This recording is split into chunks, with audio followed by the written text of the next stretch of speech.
नमस्कार दोस्तों, एक बार फिर से हम आप सभी का हार्दिक स्वागत करते हैं आपके अपने YouTube चैनल यूजफुल जानकारी में। दोस्तों, महाभारत केवल हिंदुओं का ही नहीं बल्कि समस्त मानव जाति का ग्रंथ है। इससे प्रत्येक मनुष्य को एक अच्छी शिक्षा मिलती है और एक अच्छा मार्ग मिल सकता है। इसलिए इसे प्रत्येक मनुष्य को जरूर पढ़ना चाहिए। महाभारत में जीवन से जुड़ा ऐसा कोई भी विषय नहीं है जिसका वर्णन इसमें ना किया गया हो।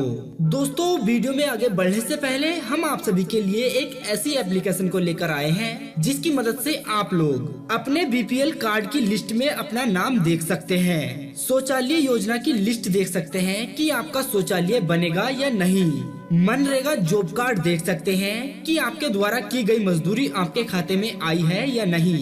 इस एप्लीकेशन की मदद से आप लोग आवास योजना की लिस्ट को देख सकते हैं। आप देख सकते हैं कि आपका कमरा बन सकता है या नहीं। आप इसकी मदद से कमरे के लिए अप्लाई भी कर सकते हैं। तो दोस्तों, जाइए जल्दी से वीडियो के डिस्क्रिप्शन में वहां इसका लिंक दिया गया है। लिंक पर क्लिक करके अभी इस एप्लीकेशन को डाउनलोड करें और सुविधाओं का लाभ उठाएं। तो चलिए दोस्तों, वीडियो को शुरू करते हैं।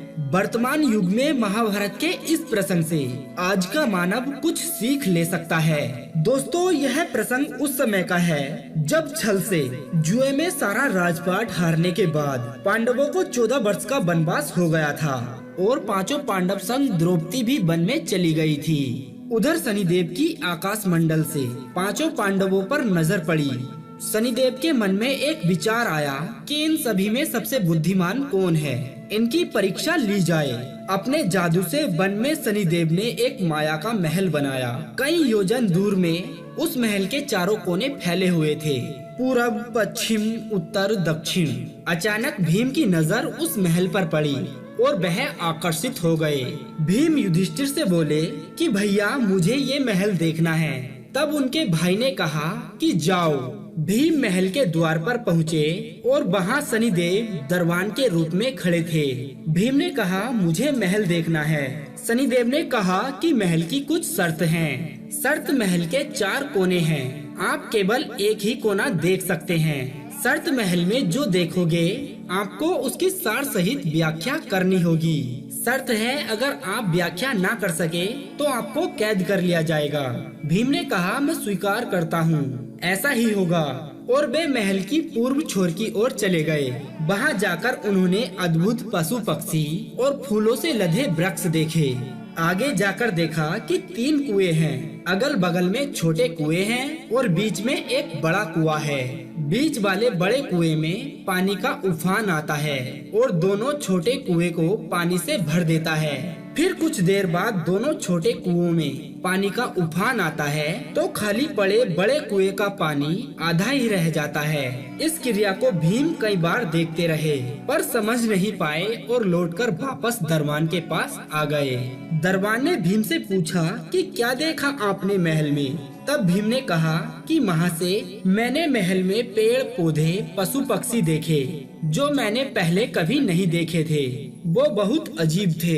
एक बात मुझे समझ नहीं आई कि छोटे कुएं पानी से भर जाते हैं लेकिन बड़ा क्यों नहीं भर पाता है, ये समझ में नहीं आया था। दरबान बोला, आप शर्त के अनुसार बंदी हो गए हो। बंदी को महल में बैठा लिया गया। अर्जुन आए और उन्होंने कहा कि मुझे महल देखना है। दरबान ने फिर से शर्त बता दी और अर्जुन पश्चिम वाली छोर की ओर चले गए। आगे जाकर अर्जुन ने देखा कि एक खेत में 2 फसल उग रही थी। एक तरफ बाजरे की फसल तो दूसरी तरफ मक्के की फसल।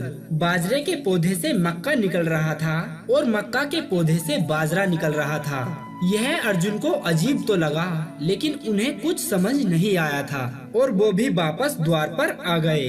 दरबान ने पूछा कि क्या देखा आपने महल में? अर्जुन बोले, महाशय, मैंने महल में सब कुछ देखा पर बाजरा और मक्के की बात मैं समझ नहीं पाया हूँ। तब शनिदेव ने कहा कि शर्त के अनुसार आपको बंदी बनाया जाता है।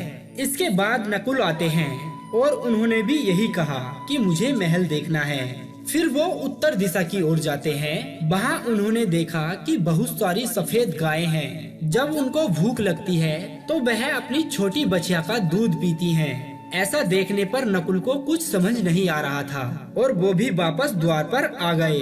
सनी देव ने पूछा कि आपने महल में क्या देखा। तब इसका जवाब नकुल देते हुए कहते हैं कि महाशय, गाय बछिया का दूध पीती है, ये मुझे समझ नहीं आया। और शर्त के अनुसार नकुल को भी बंदी बना लिया गया। और इसके बाद सहदेव आते हैं और उन्होंने भी यही कहा कि मुझे महल देखना है। वो दक्षिण दिशा की ओर जाते हैं। अंतिम कोना देखने के लिए उन्होंने वहाँ एक सोने की बड़ी शिला चांदी के सिक्के पर टिकी हुई देखी, जो कि डगमगाकर डोल रही थी, लेकिन छूने पर भी वैसी ही रहती थी। और उन्हें भी इस क्रिया का अर्थ समझ नहीं आया और वह भी हारकर वापस महल के द्वार पर आ गए। और उन्होंने शनिदेव से कहा कि मुझे सोने की शिला की बात समझ नहीं आई है। शनिदेव ने कहा कि आपको भी शर्त के अनुसार बंदी बनाया जाता है। चारों भाई जब बहुत देर तक वापस नहीं आते हैं, तब युधिष्ठिर को अपने भाइयों की चिंता हुई। वो भी द्रौपदी सहित महल में गए। भाइयों के लिए उन्होंने दरबान से पूछा तो शनिदेव ने उनसे कहा कि उन्हें शर्त के अनुसार बंदी बना लिया गया है, ऐसा दरबान ने कहा। युधिष्ठिर ने कहा कि भीम, तुमने महल में क्या देखा?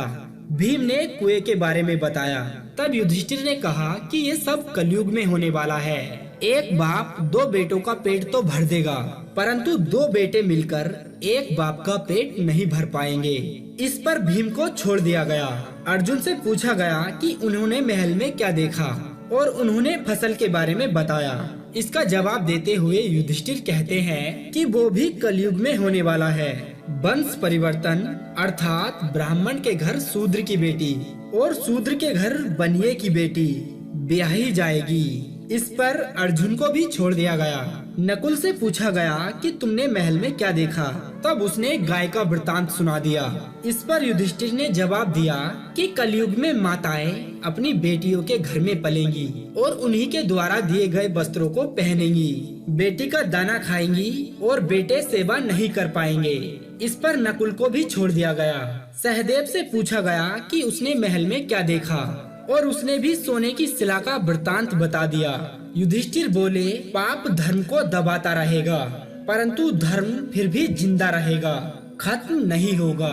बस हम आपसे वीडियो के अंत में इतना ही कहेंगे।